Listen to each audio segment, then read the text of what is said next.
არასამთავრობო ორგანიზაცია მწვანე ალტერნატივა ევროპის რეკონსტრუქციის ბანკის წინააღმდეგ საჩივრის შეტანას გეგმავს. ორგანიზაცია ბანკ შუახევი ჰესის მშენებლობისას გარემოზე ზემოქმედების შეფასების ანგარიშის გაუთვალისწინებლობაში ადანაშაულებს. ორგანიზაციის წარმომადგენელი დავით ჭიპაშვილი აღნიშნავს, რომ შეთანხმების ინგლისური ვერსია ქართულისგან განსხვავებულია.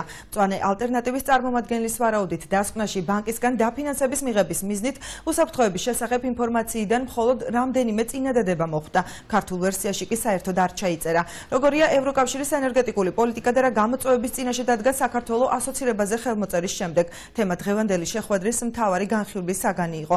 აღმოჩნდა, რომ ნორვეგიაში მშენებელი კომპანია ჰესის მშენებლობის ნებართვას ხელისუფლებისგან რისკების 10 წლიანი შესწავლის შემდეგ იღებს.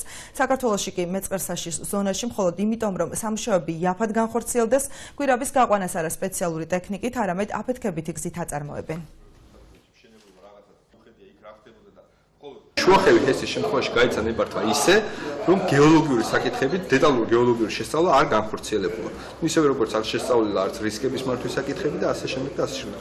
არის გათვალისწინებული ასევე ამ პროექტის ირიბი ზემოქმედება მოსახლეობაზე. მხოლოდ ის ზემოქმედება იქნა შესწავლილი ამ პროექტის მოსახლეობაზე, რომელიც უშუალოდ დატბორვის ზონაში თუ იგივე აი ამ ობიექტის საჭირო მიწის ნაკვეთებით შემოიფარგლებს. არ შემოიფარგლა ისეთი ზემოქმედებები, როგორც არის მაგალითად რა მოხდება თუ შენებლობის დროს თუნდაც გააქტიურებული მეწყერი გამოიწვევს იმ მოსახლეობის დაზარალებას. ვიღებთ იმას, რომ აშენდება ეს ჰესები, გავა 1-5 წელი, უფრო გამწვავდება ეკოლოგიური სიტუაცია, დაიწყება ძალიან ამ 5 წლის მერე, როცა გაიჟღინთება მთელი გრუნტი წყლებით, კაშხლების გარშემო.